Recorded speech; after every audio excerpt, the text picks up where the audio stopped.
Hi, friendos and randos. It's me. It's been a while. Um, I have been on a bit of a break from content and from One Piece in general. Um, I mean, I think the off season this time of year always has its little lull in participation for One Piece events, but uh, I want to talk about um if the game is dying and what needs to be done in order to make sure that it maintains its very strong start over the past couple of years. We're coming up on our third anniversary already, which means that you know we are going to be soon a very long-standing game, and the community is still growing in some places, but I think at least locally in Singapore it seems to be dwindling a little bit. So I wanted to talk a little bit about that, about what can be done and why I think the game is dying a little bit in the first place, and what Bandai could consider doing in order to really boost the game back to its original hype in OP1 to OP5. So I think some of the markers of the game doing well or not is definitely player base. Um, One anecdotal, but I think still probably very relevant and um, I think relatable sentiment is that locals have like mostly died out. In the past, a lot of standard battles would get close to full or at least half participation, but nowadays, at least in some of the stores that I'm familiar with, the participation has dropped off a lot, very, very, very significantly.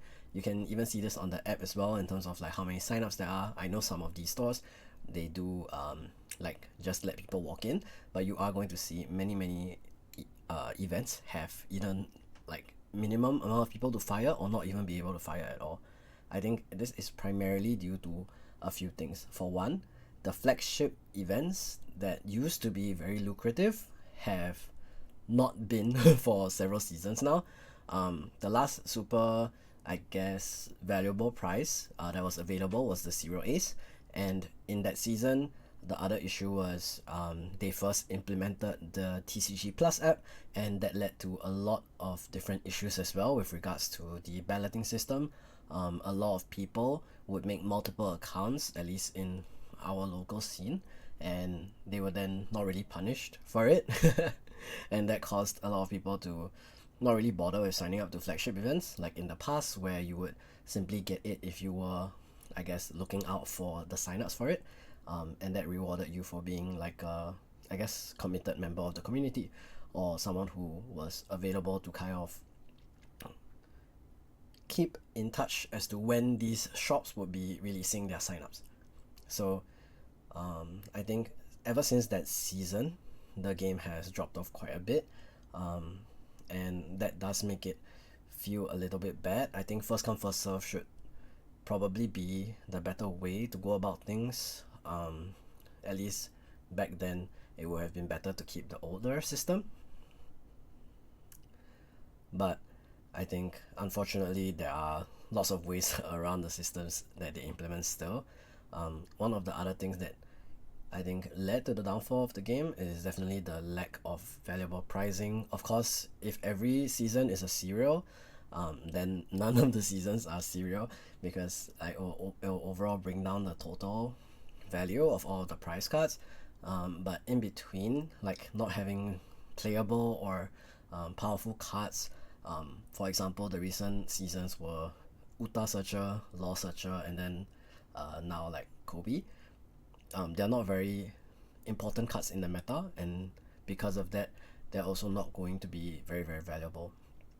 Another thing is that as the game grows older, many of the collectors, in terms of like, oh, I just want to collect my favorite character, probably already have like their chase card for the characters that they like. So, for example, for Luffy, he has like what, four mangas now. He has a few special cards as well, the G5 ones, for example. He has his own cereal, he has his prize card. So people who want to collect these cards probably already have them, so value will already be pushed down.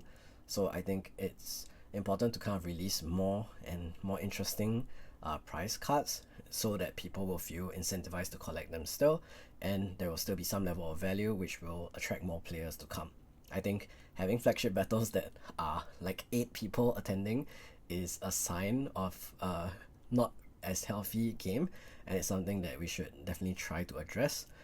At the end of the day, value is going to be a pretty important reason why people do sign up for these games, and that is one way I think Bandai should be able to address the problem. Another big reason for the lack of interest in flagship battles is also the lack of large events. As I'm speaking now, I think several large-scale events are happening in the West, so some regional, some treasure cups and such. However, in the East, we don't have any big events until I think June, which is very, very long since the last one. So it's been almost half a year since the previous large event in Singapore in December, which is very demotivating. I think there's no real reason to participate in the game if there's no large events to kind of work towards. As someone who is a more competitive gamer who prefers to play at these large events, who prefers to compete at this scale, I think it is a big turnoff in terms of like wanting to practice seriously or play the game in order to, you know, win prizing and stuff when there isn't these tournaments to compete in.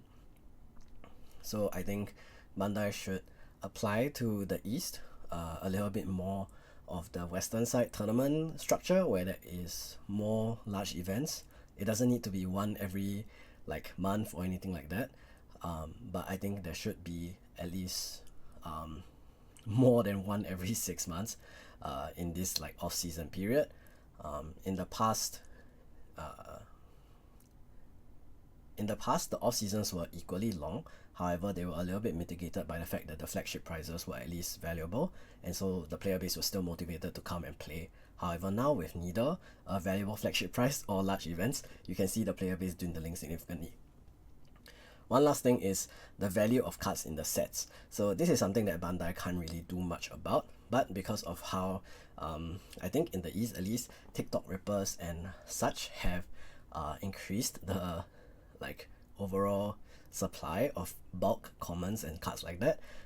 Many people are unwilling to play for packs as price support, and many people are also unwilling to open packs because a lot of the cards are worth very little. Especially for alternate arts, this is a problem in both the West and the East, where cards like I guess Pika or Treble or these rando characters get alternate arts, and then they are worth like $5. So nobody really wants to rip in case you hit one of these cards. Of course, I don't expect it to be a case where every single alternate art is a banger or a popular character, and because of that the price will go up. But I think it is an issue where people are disincentivized from opening cards. I'm not sure how to tackle this issue because it is kind of a double-edged sword, where in the past prices were up because supply was down, and so because of that even staples like Rush Sorrow in OPO1 was like a $25-$30 card, and right now it's like $2, which is a good thing for the players, which I won't complain about. But I think something needs to be done about the alternate arts being I guess not very valuable in the game. Even the manga cards, for example, because they have done so many anniversary sets like the OPO5 and OPO9 where they printed multiple manga cards, the value of these manga cards has also dropped quite a bit, and so people are less incentivized to rip. Not only that, because of the God Pack in PRP, they made it such that people are also worried about the value of their mangas decreasing significantly over time, and it is no longer like I guess safe way to invest in your favorite characters. And while I personally don't agree in investing in cardboard as much as some other people would, I think it is important in every trading card game to be able to balance that community between the collectors as well as the players. And if there are less collectors playing the game, there will be less people ripping sealed product, and then there will also be less playable cards on the market. So there needs to be some level of adjustment to this. I'm not saying that they should print less cards. I'm not saying that they need to like rig the market or anything like that. But I don't know, I feel like that's one of the key issues for sure. I don't know a solution in mind in particular. I'm not like an economist or anything, but I think this is one of the reasons that contributed to the game just not being as popular. One last thing is, I think, steep competition. Bandai themselves are releasing a lot of different games. Of course, Dragon Ball Fusion World came out in like last year, and Union Arena is still going strong in terms of the number of new anime that are getting sets. And most recently, the Gundam card game is coming out soon, and of course, all of those will take away resources from One Piece card game because they are all from Bandai. But I think even through Fusion World and Union Arena, the One Piece card game was still going strong. I think one of the main issues is that the competition is coming from all sides at once. It's not only these games, but locally, especially, Grand Archive has been taking off really well. I think the management of that game is really, really good, and Bandai and Maxsoft in particular have a lot to learn from them. Just some things to note are the frequency of the events is pretty high in terms of the number of regionals that they host, the number of championships or ascents in their case, and also the world season does feel pretty hype. I think their qualification method for worlds is pretty good as well, and most importantly, their sealed product, because of increasing demand, has been going up in terms of the price, both of the sealed product as well as of the playable singles. I think the funny thing is that it's not a matter of like them being understocked or them not really printing enough. However, what is crazy is just the amount of demand there is. There is a lot of new players joining Grand Archive because the game is actually just extremely fun. I think it's a very well made game. The devs seem to show quite a bit of care and love to the game. Their stream interface is very, very nice. It's been developed by the dev himself as well. And in terms of their overall talent for the lore, for the art, for the gameplay, I think it does show a level of care and love for the game as well. On my end, of course, the community in Singapore is growing very significantly. One of the locals that I attend regularly posts over 30 people on their weekly casual, and almost every flagship you see is like at least half to full, and that is a good sign of a game's growth. And it is more and more stores picking up the game as well, and I can very easily foresee this game overtaking One Piece in Singapore, at least in the near future. And I think the last thing that like really bothers me about One Piece recently is the meta and balance has been really bad. So I mean, everyone is aware we've been through several tier 0 metas in One Piece, from Sakazuki in 0506 to RP Law in OP08 to, I guess, ever since they released OP11, I guess most recently it's been Blue Purple Luffy, and before that it was Green Purple Luffy in EBO2, and before that in OP10 and OP9 it was just Doflamingo. So like, I think Bandai is really slow with regards to balancing, and recently they've been really bad with regards to power creep. So they are legitimately just putting out like overpowered card after overpowered card, and that makes it very, very difficult to like continue playing and to enjoy the meta. I think Blue Purple Luffy is especially egregious because like, I don't know how this card made it past the testing stage. It is an absolutely insane concept for a leader card, especially considering the current card pool. I think it definitely needs to get something hit before like the next round of big tournaments happen. If not, it's just going to be like absolutely insane. I think the West OP10 is actually a pretty good example of like a decent and healthy meta. Like in terms of how many different decks are playable as well as tier 1, it does look like there are a lot more options than we had, at least in our OP10. As much as I'm the person who brought Yamato to 2 big OP10 tournaments, and it was actually a decision that I think was supported by the current BDIOS being so popular and being able to tech exclusively against Blackbeard and Dofi, but then losing to banging into random shit but that's beside the point. I think that the balance has been really poor, and they are way too slow with banning. For example, the recent ban list, which I haven't talked enough about, and I mean it's a bit too late to make a video about it, but just to yap about it a little bit here, the Jinbei ban, the Ice Age ban, and the Moria ban, these came way too late for the East. Um, Evidence is in the West. These decks are still playable. You still see Doflamingo and Lucci players, and the decks are viable. So why couldn't they have hit it in the East in OP10? It's like they aren't paying enough attention to what cards are problems, because Doflamingo has been a problem since OP09. Gecko Moria has been a problem since release. Why did it take until OP10? No, sorry, to OP11 in the East to hit these problematic cards? And those cards define the entire meta for half a year.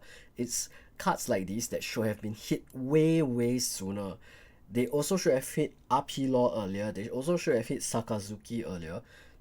Bandai has a tendency to hit cards way too slow, and then only the West gets to benefit from passable metas, whereas the East has to deal with these tier 0 metas for a long period of time, and then by the time the bans are hitting, some other tier 0 power creep deck had already taken its spot. This is one of my biggest grievances with Bandai recently, is that their balancing is horrendous, and I think that something really needs to change.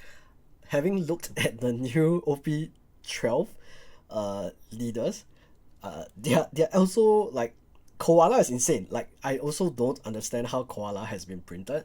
Of course, I think everyone has these knee-jerk reactions. I mean, Blue Yellow Nami was hyped a lot before she was released, and right now she's doing basically nothing. But that's because Blue Purple Luffy is just so broken that it makes Blue Yellow Nami look balanced, right? So I think Bandai needs to take a look at the balance issue of the game as well, on top of all of the other issues that I've mentioned earlier. And if they can figure out how to stop making these metas suck ass and making these super unfun, uninteractive decks tier 0, then it will be a much better game moving forward. I think even Green Purple Luffy, I can close one eye about how strong it is, because at least it only did one thing and did that one thing well. Whereas decks like this Blue Purple Luffy can do almost everything, because all it needs to do is ramp and then draw multiple cards a turn and then beat the shit out of you with his multiple big bodies. I think there needs to be some level of insight into how these balancing decisions are being made, because currently it doesn't seem like any thought is being put into the balancing of the game. Of course, I'm a nobody. I haven't won anything significant. Don't listen to me for, like, yapping about balance, but that's my opinions about like the big issues that are plaguing the One Piece card game right now, and why it's currently on a downtrend, at least anecdotally, locally in Singapore. That being said, yeah, I've been gone for a while. I'm back now, and I will hopefully be able to do more content as time passes. Yeah, I've missed you guys. I've missed making content. I took a little break to focus more on playing Grand Archive, trying to top in the recent ascent. I didn't do well. If you follow me on Twitter, you know. But I have also been developing content on the Meta 5 for the Apex Players Guild team. We're looking to do more content on that side as well, and hopefully I'll be able to bring more of that to you guys soon. And I'm also looking at making more GA content on my own channel, so make sure to subscribe if you're looking forward to that. That being said, I really hope that One Piece continues to be a good and popular game. I love the series so much, and I will continue to love it even if the card game eventually does die. But for now, that's all, friendos and randos. Thank you for watching this video of me just kind of yapping, and I will see you guys again next time. Peace out.